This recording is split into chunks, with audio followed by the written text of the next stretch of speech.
नमस्कार साथियों, मैं आदर्श कुमार शर्मा सन टाइम्स में आपका स्वागत करता हूं।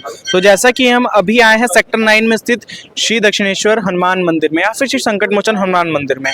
इस मंदिर के साथ ये मान्यता है कि सेक्टर 9 हॉस्पिटल, जो कि बहुत बड़ा अपने आप में एक बहुत बड़ा अस्पताल है बीएसपी द्वारा, वहाँ पे एक पुजारी जी को या फिर एक साधु महाराज को अचानक से एक दिन हनुमान जी का स्वप्न आता है और बोलते हैं हनुमान जी कि मैं इस जगह पे स्थापित हूँ, मुझे निकालो, मुझे सिद्ध कर करके। तो ऐसी कई सारी कहानियों के साथ आज हम आए हैं सेक्टर 9 में स्थित श्री संकट मोचन हनुमान मंदिर में। तो आइए हम बात करते हैं भक्तजनों से और यहाँ के महंत पुजारियों से और जानते हैं कि इस मंदिर का क्या इतिहास है।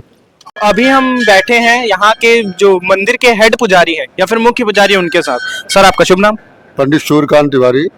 तो पंडित जी, मैं इस मंदिर के इतिहास के बारे में जानना चाहूंगा। ये जब बीएसपी हॉस्पिटल या अपना प्लांट जब यहाँ पे आया, उसके पहले से यहाँ पर हनुमान जी विराजमान है। और जब ये अस्पताल बना तो इस मंदिर को यहाँ से हटाने के लिए बीएसपी ने काफ़ी प्रयास किया। बाहर में जाकर इसको शिफ्ट करने के लिए बोले कि पंडित जी आप लोग, हम जगह दे देते हैं, वहाँ पर आप लोग मंदिर बनाकर हनुमान जी को वहाँ शिफ्ट कर दें। लेकिन हनुमान जी की ऐसी प्रेरणा थी, शक्ति थी कि वो भी यहाँ से हटे नहीं। फिर हम लोग भी यहीं पर उसी समय से हम लोग सेवा करते चले आ रहे हैं। तो जो मंदिर का जो नींव था, उसकी क्या कहानियां हैं? मंदिर का नींव का सबसे बड़ी कहानी ये है कि यहाँ पर जो भी भक्त आता है और जो भी आया है, उसकी सारी मनोकामना पूर्ण हुई है।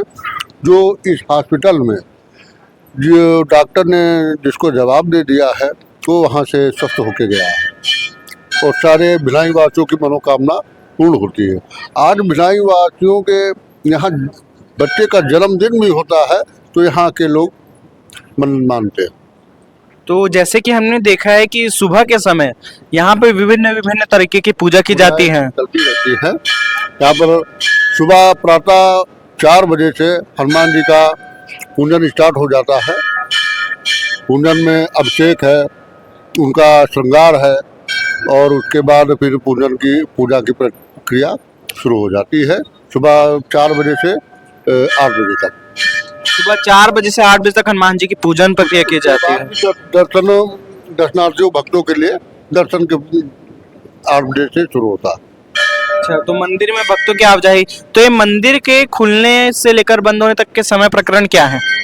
ये मंगल और शनिवार सुबह 4 बजे से लेकर रात के 11 बजे तक और अन्य दिन का सुबह वही 4 बजे से 10 बजे तक का ये मंदिर का टाइम है। तो मैं ये जानना चाहूंगा कि हनुमान जी यहाँ पे प्रकट किस रूप में हुए? तो प्रकट ये यहाँ पर जो विष्णु प्रसाद चंद्राकर यहाँ के माल गुजार हुआ करते थे, जब ये आमदी गांव था तो उनके ये कुल देवता हुआ करते थे। ये 1832 में जो कागज में जो है, जो 1832 का हनुमान जी की प्राण प्रतिष्ठा का इसमें उल्लेख दिया है। ये विष्णु प्रसाद चंद्राकर के परिवार के कुल देवता थे। उन्होंने जब यहाँ पर बीएसपी आई तो सारी बीएसपी की से अपना उन्होंने मुआवजा लिया, लेकिन मंदिर का परिचय छोड़ करके उन्होंने बीएसपी को जमीन दिया था। तो तब से हनुमान जी पहले से ही विराजमान थे, फिर हम लोग सेवा करते चले आ रहे हैं। तो मैं ये जानना चाहूंगा, जैसे अलग अलग जगहों में हनुमान जी का जो आकार होता है या फिर विकार बोल सकते हैं, स्वरूप बोल सकते हैं, वो एक खड़े मूर्ति के रूप में होता है, लेकिन ये तो एकदम चिपके हुए हैं। तो इसका कुछ ये क्या पेड़ से इनकी आकृति निकली थी, क्या है? पेड़ से आकृति नहीं निकली थी, ये आकृति इनकी खड़ी हुई ही है। और जब ये मंदिर बनाया गया है तो वैसे दीवार से लग चिपकी है, वैसे मूर्ति खड़ी हुई है। तो पंडित जी, मैं आपसे ये आखिरी सवाल मेरा ये है कि इस मंदिर के अंदर हनुमान जी तो सिद्ध हैं ही, तो उनके अलावा कौन कौन से देव देवता विराजमान है? हनुमान जी यहाँ के मुख्य देवता हैं और जो यहाँ के मुख्य भगवान बोले जो श्री हनुमान जी महाराज जी हैं, उसके बाद शिव जी हैं और माता दुर्गा जी का भी प्रतिष्ठित है। और यहाँ का जो मेन मंदिर है वो हनुमान जी का है। जो यहाँ की पूरे श्रद्धा का केंद्र है वो हनुमान जी है।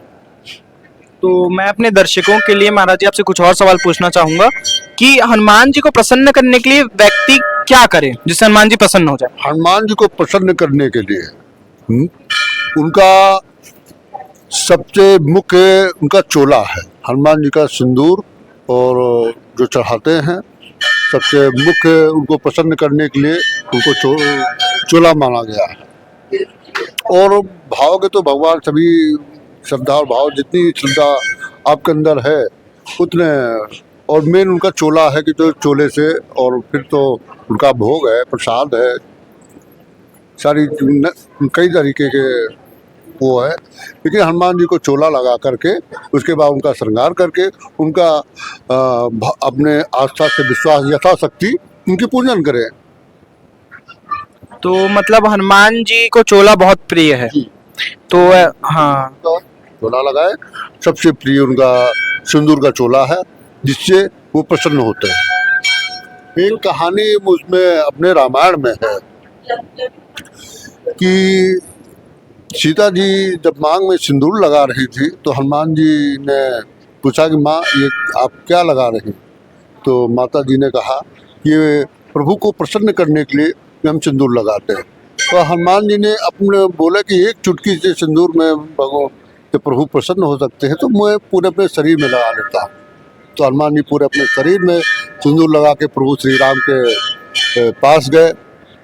तब से हम भगवान ने ये आशीर्वाद दिया कि जो भी आपको सिंदूर चढ़ाएगा उस पर मेरी कृपा रहेगी। तो हनुमान जी को सिंदूर बहुत प्रिय है, चोला। तो मतलब हनुमान जी राम जी के परम भक्त हैं जी, तभी उनको बोला जाता है राम दूत अतुलित बल बलधामा अंजन पुत्र पवन सुत नामा। तो इस जो आपने दोहा पढ़ा है या फिर जो ये लाइन है इनका अर्थ क्या है? ये राम दूत अतुलित बलधामा, ये भगवान श्री हनुमान जी महाराज प्रभु श्री राम के दूत हैं। अतुल बल में अतुलनीय है, जिसकी कोई बल की तुलना ना हो। अतुलित बलधामा है कि बल की कोई तुलना ना हो, उसे अतुलनीय कहा गया है। तो हनुमान जी महाराज की बल की कोई तुलना नहीं है, इसलिए इनको अतुलनीय कहा गया है। और इसमें एक श्लोक भी आता है हनुमान जी के लिए कि अतुलित बलधामम हे मैं शैलाभदेहम धनुज वन कृशानम ज्ञानिनामाग्रहम सकल गुण निधानम वानराणामधीशम रघुपत प्रिय भक्तम वातिजाक्तम नमामि। इसका अर्थ ये है कि हे हनुमान जी महाराज, आप बल के अतुलनीय हैं। आपका शरीर हिमालय जैसा आकार का है मैं शैलाभदेहम धनुज वन कृशानम ज्ञानिनामाग्रहम, मतलब कि ज्ञानियों में सर्वश्रेष्ठ हैं। ऐसे हैं हनुमान जी महाराज हमारे कि जो बल और बुद्धि और इसमें सब ज्ञानियों में सबसे आगे है। और मनोज व मारत तुल्य वेगम, मन से भी तेज चलने वाले हमारे हनुमान जी महाराज हैं। हनुमान जी महाराज कैसे हैं? वेग उनका कितना है कि जो मन से भी तेज चलते हों, वो ऐसे हमारे हनुमान जी महाराज हैं। मनोज व मारत तुल्य वेगम जितेंद्रियम, मतलब अपनी इंद्रियों को बस में करने वाले हैं। जितेंद्रियम बुद्धिमताम वरिष्ठम, बुद्धियों में सब श्रेष्ठ। वातात्मजम वानर यूथ मुख्यम, वानरों में वानर यूथ, जो यूथ होता है सबसे मुख्य है।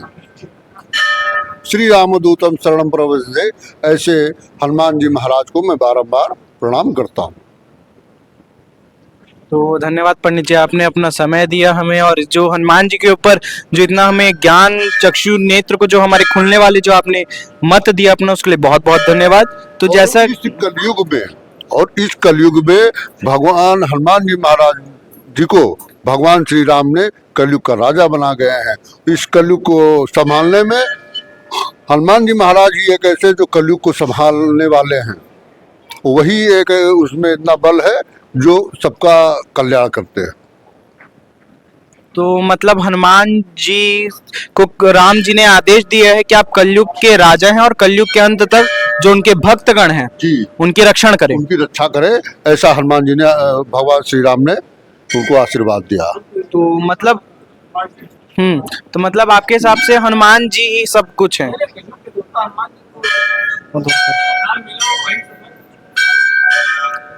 अरे सॉरी सॉरी, तो मैं उधर आ जाता हूँ थोड़ा सा। हाँ तो नारियल बांध दीजिए। देखिए नारियल उधर आ जाइए। में, ये नारियल में वो शक्ति है यहाँ पे। बड़ी बड़ी मन्नतें सब कुछ बन गया, उसको बांधना है। मनोकामना पूर्ण हो जाए, या कोई समस्या है, कोई तकलीफ है आदमी को, तो उसके लिए बंधवाते हैं लोग। और बड़ी से बड़ी समस्या का हल होता है सिर्फ एक नारियल से। इतनी बड़ी कृपा है इनकी।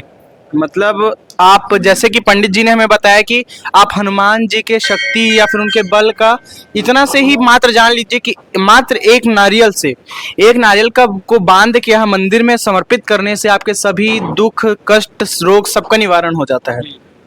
तो राम जी के द्वारा ही ये वरदान दिया गया उनको, हाँ, तभी उन कलयुग के देवता है। हाँ, कलयुग के देवता हनुमान जी, उनकी ही पूजा होती है। कलयुग में उन्हीं की पूजा होगी हो रही है। सब कुछ बढ़िया चल रहा है, देख रहे हैं।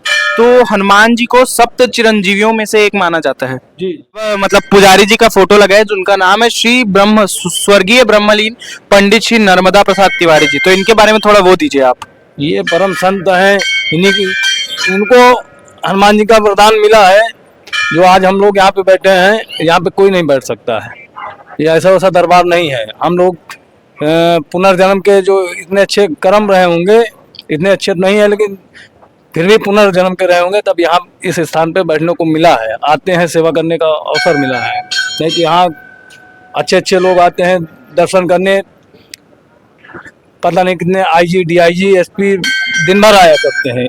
क्यों आते हैं? इतनी बड़ी कृपा होगी तभी आते हैं। कम से कम मंगल शनिवार या डेली 10-20-50 गाड़ियाँ पूजा करने के लिए आती है। जो जितनी शोरूम से गाड़ियाँ निकलती हैं यहाँ पे पूजा करने के लिए आती हैं। इतनी बड़ी कृपा है तभी लोग आते हैं।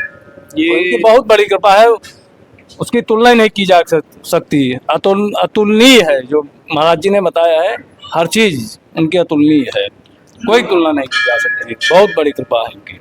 तो जैसा कि हम पंडित जी हमने सुना है, इतना बड़ा तप था, उसका फल हम लोगों को मिल रहा है। हाँ, बहुत मिल रहा है। नहीं तो हम यहाँ पे बैठने के लिए बहुत कुछ करना पड़ता है, बहुत त्याग करना पड़ता है। यहाँ पे कहाँ बैठ पाते हम लोग। बहुत बड़ी कृपा है हनुमान जी की। बहुत कुछ है यहाँ पे, सब कुछ है, स्वर्ग है। स्वर्ग। हाँ, तो धन्यवाद पंडित जी आपका इस विचारधारा को प्रकट करने के लिए, ताकि जितने भी हमारे जो दर्शक देख रहे हैं उनको ये दूर हो जाए कि हनुमान जी की क्या ताकत है। जो लोग शक करते हैं, कुछ भी दे दें, सिंदूर ये पुड़िया बाहर पड़ी है, ये भी दे दें, उनके लिए रामबाण है। जरूरी नहीं वहाँ के, यहाँ स्थान को कुछ भी दे दे, एक मिट्टी उठा के दे दो, रामबाण है। बढ़िया काम कर, लोगों को विश्वास है, वो कुछ भी दे दो तो काम करेगा। यहाँ कितनी बड़ी कृपा है, कुछ भी उठा के दे दो। ठीक है पंडित जी, धन्यवाद आपका। चलिए, जय श्री राम। अभी हम अंदर आ चुके हैं मंदिर प्रांगण के। तो मेरे पीछे ही जो ये मंदिर है, यही वो चर्चित मंदिर है जहाँ जिसके बारे में बात किया जाता है कि यहाँ आने से, ये स्वयंभू हनुमान जी का मंदिर है जहाँ यहाँ पे आने से भक्तों के सभी रोग दुख हो या फिर कष्ट हो, सबका निवारण हो जाता है। तो आइए हम उनके दर्शन कर लेते हैं।